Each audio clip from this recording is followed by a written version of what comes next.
तो children let's continue further to this. सबको ये बात क्लियर हो गई कि जब भी हम ड्रॉ करते थे अपना सो कॉल्ड इक्विलिब्रियम अंडरस्टैंडिंग के लिए एडीएस, तो उसमें जहां पे ओरिजिनली एडी एंड एएस एक दूसरे को इंटरसेक्ट करता है चिल्ड्रन, इस इक्विलिब्रियम पॉइंट को आप क्या बोलते हैं?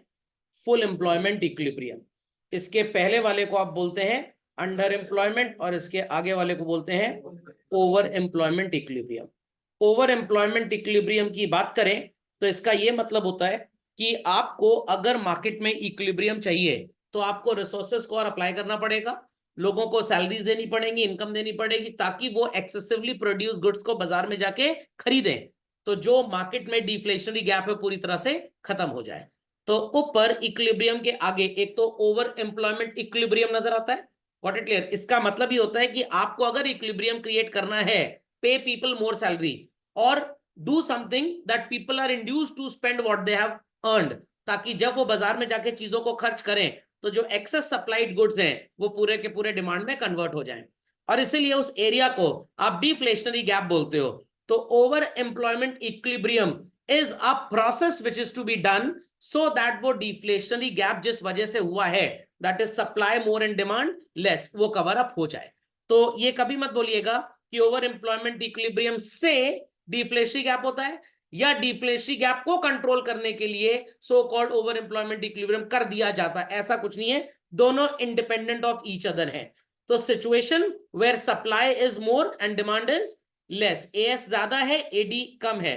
आई repeat children, a situation where AS is more than AD, तो more goods and services are lying in the market but उनको खरीदने वाले लोग नहीं है। इस सिचुएशन को नाम दिया गया है what? Deflationary gap. And frankly speaking ये जो आपको डिफरेंस नजर आ रहा है बच्चों, जो मैंने वर्टिकल लाइन ड्रॉ कर दी अभी अभी, ये है बेसिकली आपका डिफ्लेशनरी गैप। खोपड़े में बात गई। और अगर हम यहाँ पे इक्विलिब्रियम चाहते हैं तो हमें लोगों को इंड्यूस करना पड़ेगा कि वो अपनी कमाई को खर्च करें, ताकि जो एक्सेसिवली प्रोड्यूस गुड्स अभी नहीं बिक पा रहे हैं वो बिके। Fundamental logic is clear? और इक्विलिब्रियम के नीचे अंडर एम्प्लॉयमेंट इक्विलिब्रियम, कि लोगों के पास सो कॉल्ड जो पैसे हैं वो कम है बट वो खर्च ज्यादा करना चाहते हैं, they want more goods and services but उनकी हैसियत उतनी नहीं है। तो यहाँ पे क्या करना पड़ेगा भाई? यहाँ पे तो पहले आपको नजर आएगा कि country is having more demand and less supply, situation of what is called as children inflationary gap। तो अंडर एम्प्लॉयमेंट इक्विलिब्रियम मतलब इक्विलिब्रियम करने के लिए आपको लोगों को बोलना पड़ेगा कि खर्चा कम करो, खर्चा कम करोगे तो डिमांड कम होगी, डिमांड कम होगी मार्केट में तो अपने आप इन्फ्लेशन विल गेट कंट्रोल।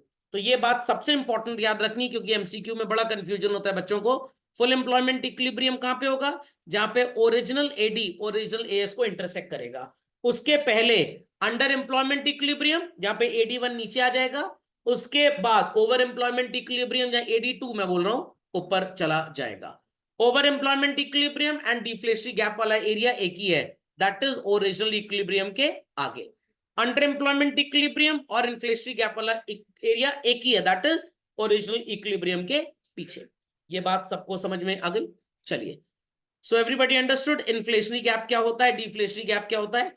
अब आपको यहां पे पढ़ना है कि ये जो प्रॉब्लम है एक्सेस डिमांड की, एक्सेस डिमांड बोले तो AD is more than AS, a situation of what is called as inflationary gap. इसको सही करने के लिए कैसे करेक्ट करेंगे ये बहुत इंपॉर्टेंट है जानना चिल्ड्रन। तो भाई ऑब्वियस सी बात है, how you are going to correct it? you need to create what children? गलत जवाब, गलत जवाब, गलत जवाब, एकदम गलत जवाब।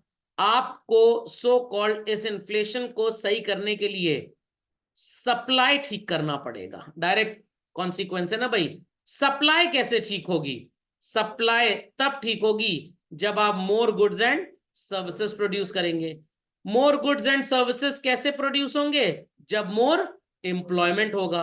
मोर एम्प्लॉयमेंट होगा तो उससे मोर इनकम आएगी, मोर इनकम आएगी तो उससे मोर एक्सपेंडिचर होगा। अरे एक्सपेंडिचर तो और बढ़ जाएगा, एक्सपेंडिचर और बढ़े डिमांड और बढ़ जाएगी। अब यहां पे थोड़ा सा करेक्शन करना पड़ेगा, थोड़ा सा करेक्शन। गुड्स एंड सर्विसेज जिस स्पीड से मार्केट में आएंगे, इनकम की स्पीड वो नहीं होनी चाहिए। अगर इनकम की स्पीड वो हो गई तो जो गुड्स एंड सर्विसेज बाजार में आए ताकि शॉर्टेज पूरी हो जाए। जिनकी इनकम होगी वो भी तो खर्च करेंगे, तो ऐसे तो सिस्टम कभी खत्म ही नहीं होगा।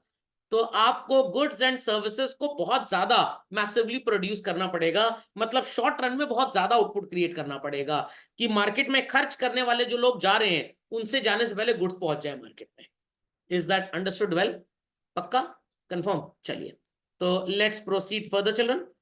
सो ये मैंने आपको बता दिया, ये भी बता दिया, ये भी बता दिया, ये भी बता दिया, ये भी बता दिया। और यहाँ पे इन्फ्लेशन कौन सी होगी चिल्ड्रन? डिमांड पुल। दो तरह की इन्फ्लेशन सबने 11 में पढ़ी थी। One is demand pull, other is cost push. Internet services महंगी हो गई, जेरोक्स कॉस्ट महंगी हो गई, rental of the real estate महंगा हो गया, तो सारे ट्यूशन सेंटर्स, कोचिंग इंस्टीट्यूट अपनी फीस बढ़ा देंगे, कॉस्ट पुश। बट बच्चे ज्यादा आईएएस की प्रिपरेशन करना चाहते हैं, इसलिए आईएएस क्लासेस चलाने वालों ने अपनी फीस बढ़ा दी, कोई लागत वागत नहीं बढ़ी है उनकी, दैट इज डिमांड पुल। तो सर दोनों में और particular difference? Yes, demand pull के केस में what will happen children? Your profit will increase. Cost push में ये जरूरी नहीं है, क्योंकि लागत बढ़ी तब आपने प्राइस बढ़ाया है, तो जितना आप बढ़ा के प्राइस ले रहे हो कस्टमर से वो आपकी जेब में नहीं जाएगा, वो आपकी कॉस्ट में चला गया बेसिकली। ओके, चलिए। सो कैसे होता है ये इन्फ्लेशनरी गैप? आपको ये कॉजेस पता होने चाहिए। आपका रोजमर्रा का खर्चा बढ़ गया तो what will happen children? Demand will increase. But अगर वो इंक्रीज्ड डिमांड अवेलेबल गुड्स जो सप्लाइड है मार्केट में उससे मीटअप नहीं हो पा रही है, तो prices will go up. Government ने बहुत ढेर सारा कंस्ट्रक्शन का काम स्टार्ट करा दिया, sewer line and all that, तो जो क्लास 4 एम्प्लॉइज हैं उनकी तनख्वाह वगैरह, उनकी जो अर्निंग कैपेसिटी है वो बढ़ जाएगी। जब वो बढ़ेगी तो they will also be willing to buy more goods and services, तो इनकी भी डिमांड क्या हो जाएगी बच्चों? बढ़ जाएगी। एक्सपोर्ट्स बढ़ गए, जब एक्सपोर्ट्स बढ़ेंगे तो फॉरेन कंट्री में लोग हमारी चीजें ज्यादा खरीदना चाह रहे हैं, so they will be manufactured where children? In India. India में जब मैन्युफैक्चरिंग बढ़ेगी तो जो लोग मैन्युफैक्चरिंग सेक्टर में है चिल्ड्रन या एक्सपोर्ट इंडस्ट्री से कंसर्न है, उनकी इनकम बढ़ेगी। जब उनकी इनकम बढ़ेगी तो वो अपनी बढ़ी हुई इनकम जमा तो कर नहीं देंगे पूरी की पूरी, they will buy goods and services, तो demand will increase. Similarly RBI ने सो कॉल्ड मनी सप्लाई बढ़ा दी चिल्ड्रन, तो आरबीआई मनी सप्लाई बढ़ाएगा तो व्हाट विल हैपन? ऐसे कुछ लोग जिनको पैसे की शायद कोई जरूरत भी ना हो उनको भी पैसे मिल जाएंगे, उनको पैसे मिल जाएंगे तो उनकी डिमांड बढ़ेगी। और अगर ये demand existing availability of goods and services से पूरी नहीं होगी तो what will happen? Prices will shoot up for the goods and services. सबको ये बात समझ में आ गई चिल्ड्रन? Understood this? कोई किसी की क्वेरी है तो प्लीज आस्क, नहीं तो इसको अपडेट कर लीजिए फास्ट। चलिए बच्चों, एक नहीं 20 बार बता चुका हूं कि इन्फ्लेशनरी गैप होगा तो what will happen to the prices? Increases. अब सर ये चीज हमको नहीं समझ में आई, ध्यान से सुनिएगा। Real income falls, I repeat, हमने ऊपर क्या बोला था बच्चों? इसको ठीक करने के लिए आपको सो कॉल्ड सबसे पहले गुड्स एंड सर्विसेज की सप्लाई बढ़ानी पड़ेगी, मोर goods and services would be produced, जिससे हम एफओपीज को ज्यादा इंप्लॉय करेंगे तो भाई उनकी तनख्वाह बढ़ जाएगी ना। तनख्वाह तो बढ़ जाएगी बच्चों, बट जो रियल इनकम है वो घट जाएगी। कैसे सर? Take an example in the year 2022 and in the year 2024. Here a person Mr. X in India or average per capita income of Indians were say 10,000 rupees per month. More employment हुआ, income तो बढ़ के 15,000 रुपए हो गई बच्चों, but यहां पे एक particular commodity Z was available at 100 rupees per unit। तो आप मेरे को ये बताएं, जिसकी 10,000 रुपए कमाई है बच्चों, 100 रुपए वाली कितनी यूनिट्स वो खरीद पाएगा? 100 यूनिट्स। और यहां पे इन्फ्लेशन की वजह से चल रहे हैं, सो कॉल्ड यूनिट का जो प्राइस था वो बढ़ के कितना हो गया? 200। अब ये कितनी क्वांटिटी परचेज कर पाएगा? Only 75 units. तो मनी इनकम तो आपकी बढ़ती हुई नजर आ रही है आपको, I repeat children, money income बढ़ती हुई नजर आ रही है, but earlier we used to buy how many units? 100। Now we are able to buy how many units? 75। तो आपके पैसे तो ज्यादा बढ़ रहे हैं, बट क्या वो ज्यादा पैसे आपको ज्यादा खुशी दे पा रहे हैं? नो। 100 रुपए का नोट लेके निकलते थे, किसी जमाने में मैकडॉनल्ड में 2 बर्गर मिलते थे, आज एक ही मिल रहा है, तो रियल इनकम कम हो गई। That is income expressed in terms of and for buying goods and services. तो सर फायदा किसको होता है इस पीरियड में? इस पीरियड में फायदा होता है बिजनेस कम्युनिटी को। क्यों सर फायदा होता है? भाई demand is more, supply is less, तो शॉर्ट रन में they sell their goods at a higher price, और हायर प्राइस पे जब गुड्स बेचेंगे चिल्ड्रन तो देयर प्रॉफिट्स वुड इंक्रीज। समझ में आ गया? और यहां पे जब एम्प्लॉयमेंट बढ़ेगा तो ऑब्वियस सी बात है फ्री में तो गुड्स बनेंगे नहीं, तो प्रोडक्शन कॉस्ट मोर गुड्स की थोड़ी सी बढ़ जाएगी। और प्रॉफिट बिजनेसमैन क्योंकि ज्यादा कमा रहा है तो ये डाइवर्सिफाई करेगा अपनी बिजनेस एक्टिविटीज को और बिजनेस बढ़ेगा and it will have boom conditions. खोपड़े में बात गई, सबको समझ में आ गया? तो प्लीज राइट डाउन चिल्ड्रन, क्योंकि सिर्फ एग्जाम में लिख देना रियल इनकम फॉल्स बट उसको समझाना पाए तो आपको मार्क्स नहीं मिलेंगे। डोंट अज्यूम कि 4 नंबर का क्वेश्चन आया 4 इफेक्ट्स दिए मार्क्स मिल जाएंगे, एक एक इफेक्ट समझाना पड़ेगा तब जाके मार्क्स मिलेंगे। और ऐसा डायग्रामेटिक प्रेजेंटेशन देके अगर समझाएंगे तो you will fetch better marks, क्योंकि टीचर के पास इतना फालतू टाइम नहीं है कि वो न्यूज़पेपर की तरह आपकी कॉपी पढ़ेगा। You have to make your copy an Apple iPhone 25। आपको एक तरह का प्रोड्यूसर बनना, और कॉपी जो है वो कमोडिटी है। You have to make your copy attractive. ये नहीं कि 4 कलर का स्केच पेन लगा दिया।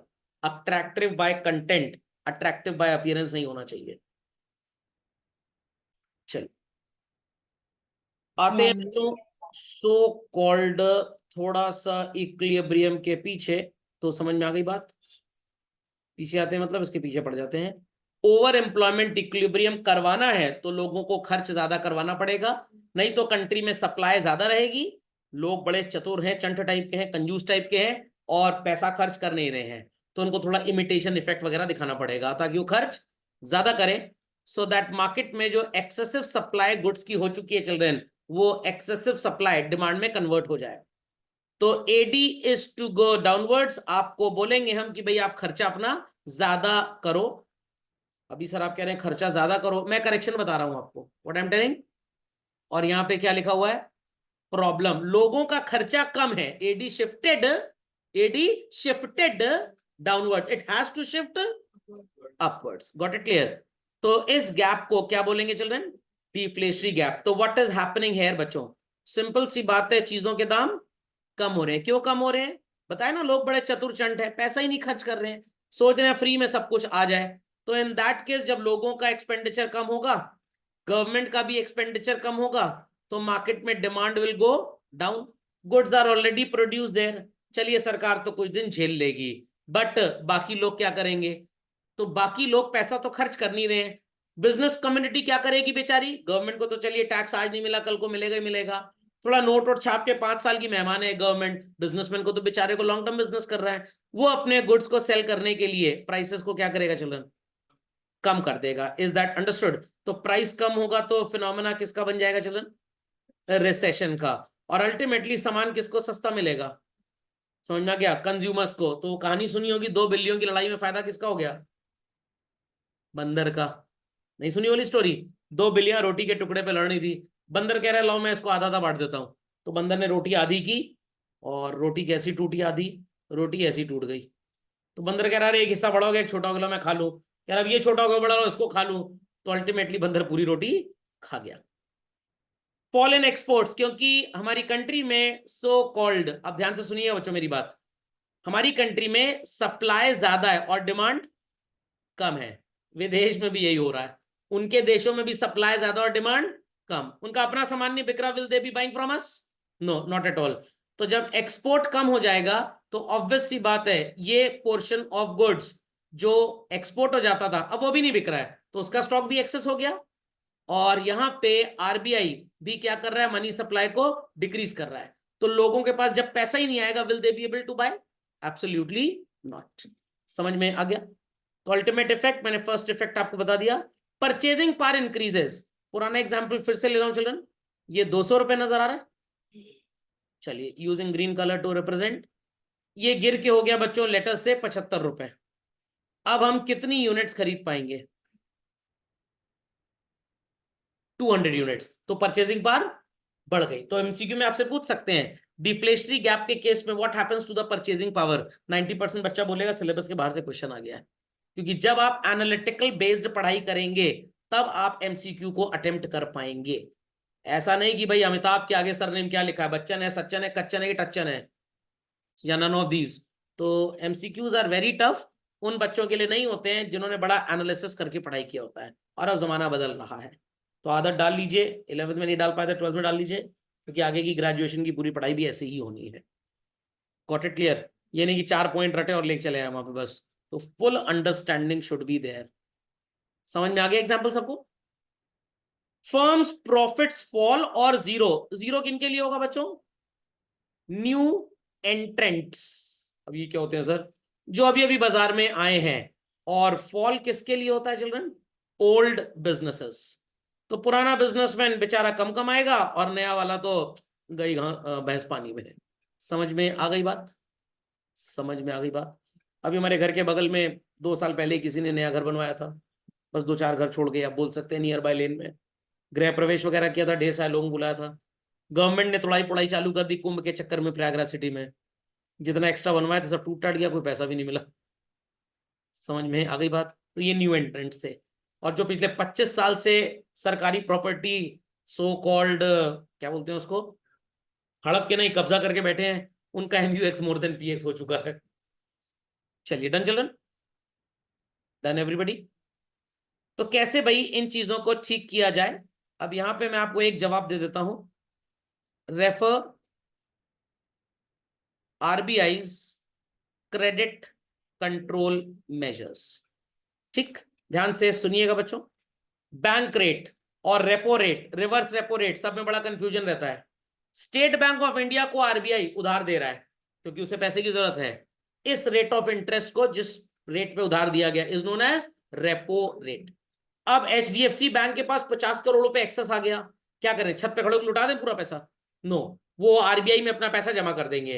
अब RBI उनको इंटरेस्ट देगा जैसे आप अपने पैसे बैंक में जमा करते हैं, that is known as reverse repo. Bank rate के बच्चों 2 मीनिंग होते हैं। एक वो रेट जिसपे आप कमर्शियल बैंक में जाके बोलते हो कि भाई हमारे पास 10,000 रुपए का बिल ऑफ एक्सचेंज है, हमें पैसा दे दो। कमर्शियल बैंक कह रहा है ठीक है 9,800 रुपए दे देंगे, और कमर्शियल बैंक इस बिल ऑफ एक्सचेंज को 9,950 रुपए में RBI से डिस्काउंट करा लेगा। तो 10,000 का कागज का टुकड़ा कमर्शियल बैंक RBI को देगा, RBI उसको 9,950 रुपए दे देगा, और कमर्शियल बैंक आपको देगा 9,800 रुपए। तो अल्टीमेटली कमर्शियल बैंक ने 150 रुपए यहाँ पे कमा लिए। Is that clear? तो एक ये होता है बैंक रेट का मतलब, और एक होता है children the rate at which bank lends money to you and me. Got it clear? दोनों मीनिंग्स होते हैं। तो ध्यान से सुनिएगा। मिस्टर एक्स जैसे बहुत ढेर सारे लोग हैं कंट्री में, ये अभी तक 9.5% पर एनम पे बैंक से लोन लेते थे। अब हम बात कर रहे हैं कि एक्सेस डिमांड को कैसे सही करना है एंड डेफिसिट डिमांड को। बाजार में डिमांड ज्यादा है मतलब so called it is the period of what children? Inflation और इन्फ्लेशनरी गैप। डिमांड कम है तो डिफ्लेशनरी गैप। अब RBI नहीं चाहता कि लोगों को पैसा दिया जाए बिकॉज ऑलरेडी इन्फ्लेशन चल रहा है। RBI चाहता है कि लोग कम खर्च करें, तो RBI कहेगा 14% पर एनम is the rate of interest.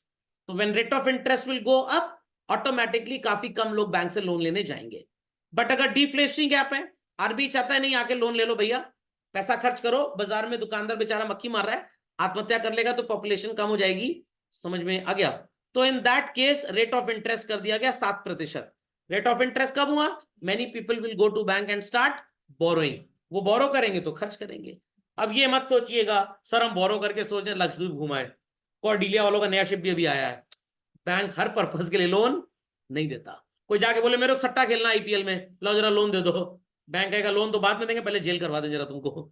तो इन सब हरकतों के लिए लोन नहीं मिलता। Is that clear?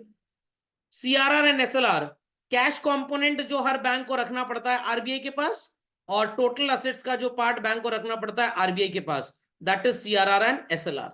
कॉन्सेप्ट को इजी रखने के लिए मैं 2 लॉजिक यहां पे यूज कर लेता हूं। मान लीजिए RBI ने बोला कि भाई 10% पैसा बैंक्स रखेंगे अपने पास एज रिजर्व, एंड बाकी का 90% यूज करेंगे for the purpose of lending. देश चल रहा था, but over the period of time देश में आ गया इन्फ्लेशन चिल्ड्रन। RBI ने बोला लेंडिंग को कम करिए, लेंडिंग को कम करिए, तो इन्होंने रिजर्व रेशियो को बढ़ा के कर दिया 25%। Now lending will be only of what percentage children?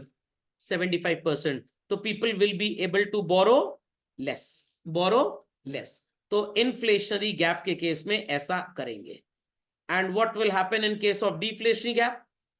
CRR को RBI ने बोला 2% कर दीजिए ताकि आप लेंड कर पाए 98%, automatically people will start taking money from bank और पैसा जाके मार्केट में वो खर्च करेंगे। समझ में आ गया? मार्जिन रिक्वायरमेंट ये क्या होता है सर? 10% आप कंट्रीब्यूट कर दीजिए for purchasing a car, we'll contribute 90%। बहुत लोग कार खरीदने लग गए, बहुत लोग। आरबीआई बेचारा परेशान हो गया कि इतना इन्फ्लेशन आ गया मार्केट में, कैसे इसको कंट्रोल किया जाए। मेरे को फोन किया निर्मला सीतारमन जी ने। मैंने कहा कोई प्रॉब्लम की बात नहीं है, दो तरीके हैं। जब बैंक से लोग लोन लेने आए, हॉकी स्टिक रखिए, मैनेजर कहिए सूतना चालू करे लोगों को। बट ये तो इनह्यूमन प्रैक्टिस है भाई, हम अफगानिस्तान में तो रहते नहीं है, डेमोक्रेसी है। तो मैंने कहा आप एक काम करिए, लोगों को कहिए 40% तुम कंट्रीब्यूट करो, बैंक लेंड करेगा सिर्फ 60%। काफी लोग ऑटोमेटिकली भाग जाएंगे। उन्होंने कहा ये आइडिया सही है। फिर उसके बाद उन्होंने देखा काफी लोग भाग गए, तो इतने भाग गए कि अब आ ही नहीं रहे हैं। तो कंट्री में कॉन्सेप्ट आ गया डिफ्लेशन का। गाड़ी घर बंगला सब बिक ही नहीं रहा है। कह रही अब क्या करें? मैंने कहा 2% लोगों से कंट्रीब्यूट करवाइए और आप कंट्रीब्यूट करिए 98%। अब वो भिखारी जो झोपड़ी में रहता था वो भी कह रहा है मेरे को 5 BHK का पेंट हाउस खरीदना है। समझ में आ गया? समझ में आ गया? Repo rate and reverse repo rate. RBI जिस रेट पे बैंक को लोन देगा दैट इज रेपो रेट। 7% पे आरबीआई लेंड करता था, 11% पे वो बैंक आगे लेंडिंग कर देता था। अब आरबीआई कह रहा है भाई बैंक वाले बड़े बदतमीज हो गए हैं, बात मान नहीं रहे हैं, और हम चाहते हैं कि इन्फ्लेशनरी गैप को कंट्रोल किया जाए, तो लेंडिंग थोड़ी सी कम करिए। तो आरबीआई कह रहा है आओ अब पैसा मांगने। 7 की जगह आरबीआई कितना चार्ज कर रहा है? 9। और आगे बैंक कितना चार्ज करेगा? 13। तो automatically lending will go down. This will be done in case of what children? Inflationary gap. Deflation हो गया है, लोग लोन ले ही नहीं रहे हैं बैंक से, तो बैंक वाले भी नहीं जा रहे आरबीआई के पास। आरबीआई कह रहा आओ भैया लोन ले लो, हम सिर्फ 2% इंटरेस्ट चार्ज करेंगे। आगे कमर्शियल बैंक कह रहा है ठीक है 6% पे हम लेंडिंग कर देते हैं। This will be done in case of deflation gap. अभी तक कोई भी बैंक जब आरबीआई के पास मनी डिपॉजिट करने जाता था, आरबीआई उसको कितना इंटरेस्ट देता था? 5%। और ढेर सारे बैंक सोचते थे लोगों को लोन देंगे, लोग भाग जाएंगे, जितना लोन दिया उसमें उतना इंटरेस्ट आ रहा है सफिशिएंट कि बैंक चल जाएगा, बैंक रिस्क लेने को तैयार नहीं है, और जाता था आरबीआई के पास। आरबीआई से कह रहा है हमको 5% आप दे रहे थे, थोड़ा बढ़ा के दीजिए। आरबीआई कह रहा है ठीक है लाओ 6% दे दें। तो बैंक की कमाई आरबीआई के पास पैसा डिपॉजिट करने में ज्यादा होने लग गई। आरबीआई के पास ही लोग जमा करेंगे, मतलब बैंक जमा करेंगे। This will be done in case of inflationary gap. पैसा चला जाएगा कमर्शियल बैंक से आरबीआई के पास, बाजार में जाएगा ही नहीं। बट अब आरबीआई चाहता है नहीं, पैसे को बाजार में लेके जाओ, हमें मत दो। तो अब आरबीआई रेट ऑफ इंटरेस्ट कितना देने लग गया? 2%। तो moral of the story is this कि अगर इन्फ्लेशन का फिनोमेना मार्केट में है चिल्ड्रन, तो रेपो रेट को बढ़ा दिया जाएगा, रिवर्स रेपो को भी बढ़ा दिया जाएगा। घटाई में जाएगा।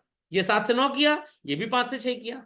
7 से 9 करेंगे तो बैंक लेने नहीं आएगा पैसा, 5 से 6 करेंगे तो बैंक देने ही आएगा हमको पैसा।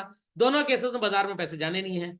और सो कॉल्ड डिफ्लेशनरी गैप में रेपो रेट भी कम कर देंगे as well as reverse repo भी कम कर देंगे, तो आपके लर्न करना आसान हो जाएगा। समझ में आ गया? और जब भी क्वेश्चन आए कंफ्यूज नहीं होना है, एक एग्जाम्पल दिमाग में बनाइए पहले, तो एक तरह रटना नहीं है क्या करें रिवर्स रेपो, क्या करें पगला गए, कोई आपके ऊपर संदेश नहीं आने वाला है। तो अकल लगाइए, बैंक बोरो करेगा पैसा आरबीआई से, कौन सा रेट लगेगा? रेपो। आरबीआई के पास पैसा जमा करेंगे बैंक, कौन सा रेट लगेगा? Reverse repo. समझ गए बात को? People understood? चलिए moving ahead children. Then we have open market operation. RBI open market operations को इंक्रीज कर देगा इन्फ्लेशनरी गैप में और डिक्रीज कर देगा डिफ्लेशनरी गैप में। ओपन मार्केट ऑपरेशन मतलब दो दो हाथ की लड़ाई। आरबीआई कहेगा सीधे हमारे पास आके एफडी कराओ, कमर्शियल बैंक जाने की जरूरत नहीं है। आपने शब्द पढ़ा होगा बुक में, RBI starts selling securities. Security होती क्या? कागज का टुकड़ा, एफडी जिसको बोलते हैं। ओके। क्रेडिट रेशनिंग, हर लोन के अमाउंट पे कैप क्रिएट कर दिया। सर टोपी फ्री मिलेगी? अरे नहीं भाई, क्रेडिट रेशनिंग का मतलब कुछ चीजों के लिए लोन मिलेगा और कुछ के लिए नहीं मिलेगा। या आप इसको ऐसे भी समझ सकते हैं, हम कार लोन 2 लाख से ऊपर का नहीं देंगे, हाउस लोन 30 लाख से ऊपर का नहीं देंगे, ऑटोमेटिकली महंगी चीजें बिकनी बंद हो जाएंगी, inflation will control. Moral suasion प्यार से, जैसे कुत्ते को पुचकार के नहीं समझाते हैं, कि हमारे टीचर लोग इनको काटना नहीं, एग्जाम में नंबर काट लेंगे नहीं तो ये लोग, तो दैट विल बी डन। समझ में आ गई बच्चों बातें सबको? सब सारी बातें समझ गए भाई?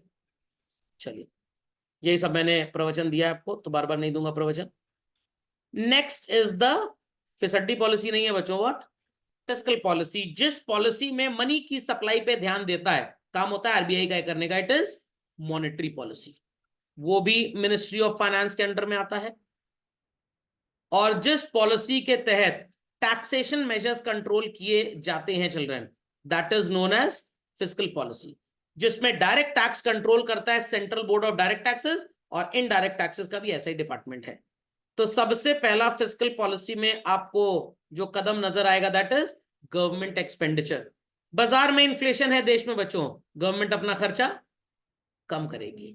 अभी तक गवर्नमेंट कह रही थी कि हम आपको सिलेंडर 48 रुपये 55 पैसा सस्ता दे रहे हैं, हम नहीं देंगे। क्योंकि अगर गवर्नमेंट आपको ये पैसा दे रही है और आपकी जेब से खर्च नहीं हो रहा, तो ये पैसा आप कहीं और खर्च करोगे, बर्गर खाओगे, डिमांड बढ़ जाएगी। गवर्नमेंट ने पैसा खर्च करना, सब्सिडी देना खत्म कर दिया, आप खुद खरीदिए।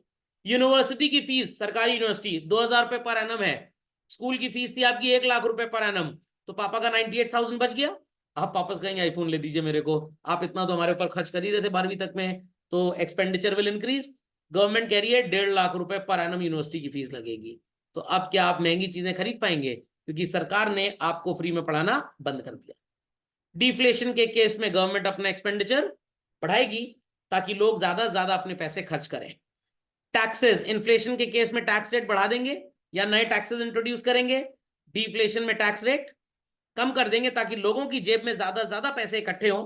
टैक्स मत दो हमको, जो बाजार में खर्च करो जाके। ओके।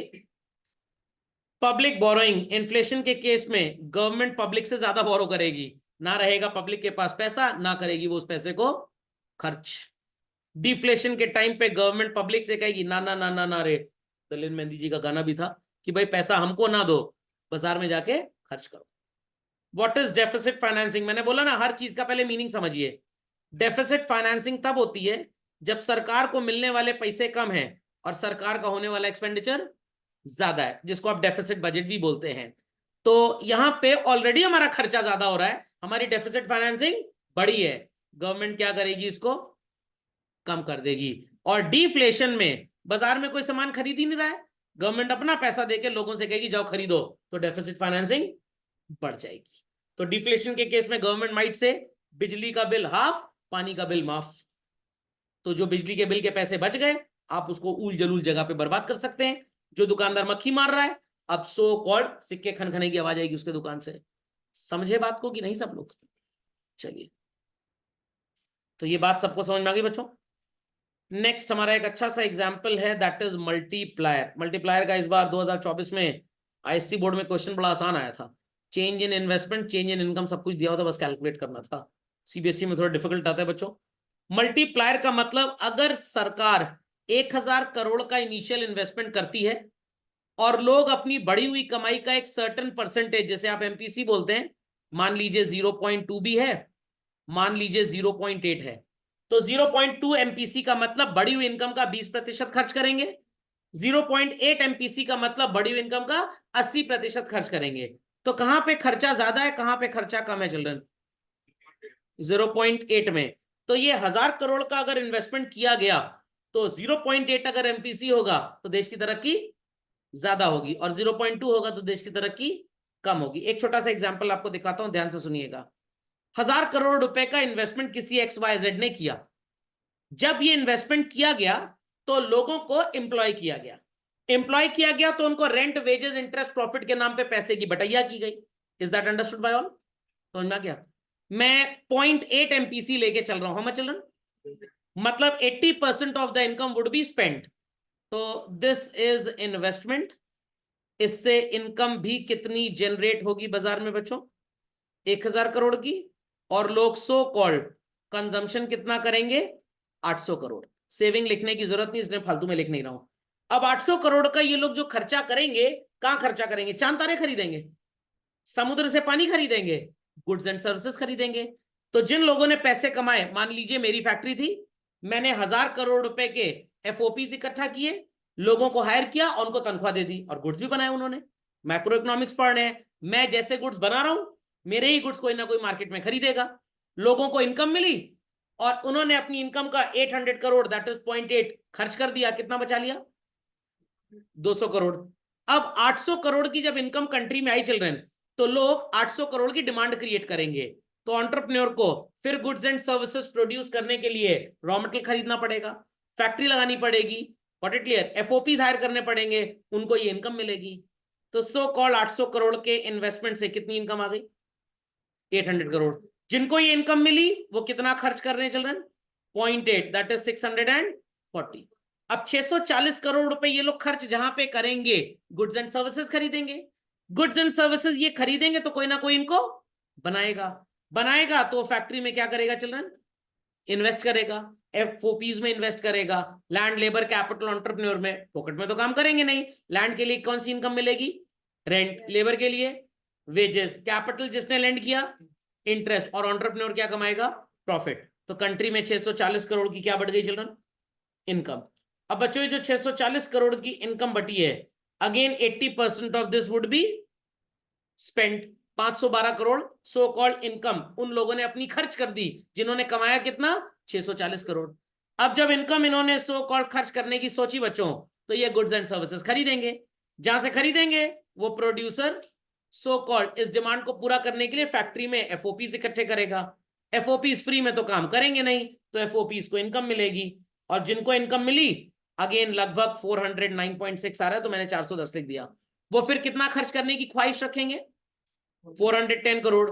410 करोड़ के गुड्स एंड सर्विसेज बनाने के लिए एंटरप्रेन्योर फिर से इतने एफओपी इकट्ठा करेगा, FOP won't be working free of cost, तो फिर उनको कितनी इनकम देनी पड़ेगी चिल्ड्रन?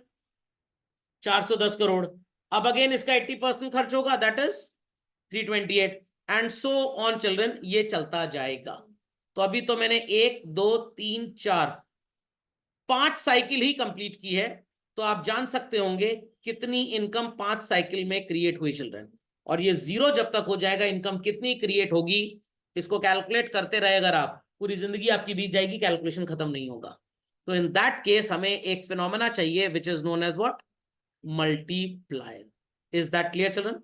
तो मल्टीप्लायर का ये छोटा सा एग्जांपल है, k equals to 1 upon MPC। ध्यान से सुनिएगा, मैं इसको स्मॉल a लिख देता हूं, इसको स्मॉल b लिख देता हूं। तो small a and small b 0.8। अब आप कहेंगे सर आपने उल्टा लिख दिया है, नहीं आप देख उल्टा रहे हैं, मैंने सीधा ही लिखा है। आपका MPC कितना है चिल्ड्रन? 0.8। तो 1 माइनस 0.8 कितना आता है चिल्ड्रन? 0.2। यहां पे आपका MPC कितना है चिल्ड्रन? 0.2। 1 माइनस 0.2 कितना होता है? 0.8। तो जरा मेरे को आंसर निकाल के बताइए, ये शायद 5 टाइम्स आएगा children. And what is 1 upon 0.8? 1.25 times. खोपड़े में बात गई। MPC जितना कम होगा, आई रिपीट, MPC जितना कम होगा, आपका मल्टीप्लायर उतना, ध्यान से सुनिएगा, क्रॉस कनेक्टिविटी है बच्चों, कंफ्यूज मत होइएगा। दिस इज ए, समझ में आ गया, एंड दिस इज ए, सुनाई पड़ा? I am deliberately using a different colour. This is B. Sir ये कलर कुछ अच्छा नहीं लगा, चलिए कोई बात नहीं, मेरे को इसे अच्छा नहीं लग रहा था। This is B children and this is B. MPC कम होगा तो देश में खर्चा भी कम होगा, MPC ज्यादा होगा तो देश में खर्चा भी ज्यादा होगा। अपना देश इसीलिए थोड़ा पीछे, यहाँ हमारा टाइप के लोग कम है, बचत करने वाले लोग यहाँ पे ज्यादा है, क्योंकि बुरा समय बहुत देखा है लोगों ने। समझ में आ गया? अमेरिका इसीलिए आज है और कभी को बढ़ा जाता है। समझ में आया? तो हम थोड़ा कछुए की तरह चलते हैं, वही ठीक है। और MPS तो भाई ऑब्वियस सी बात है, small a and small b। MPC 0.8 है चिल्ड्रन, आई रिपीट MPC 0.8 है, तो MPS कितना होगा?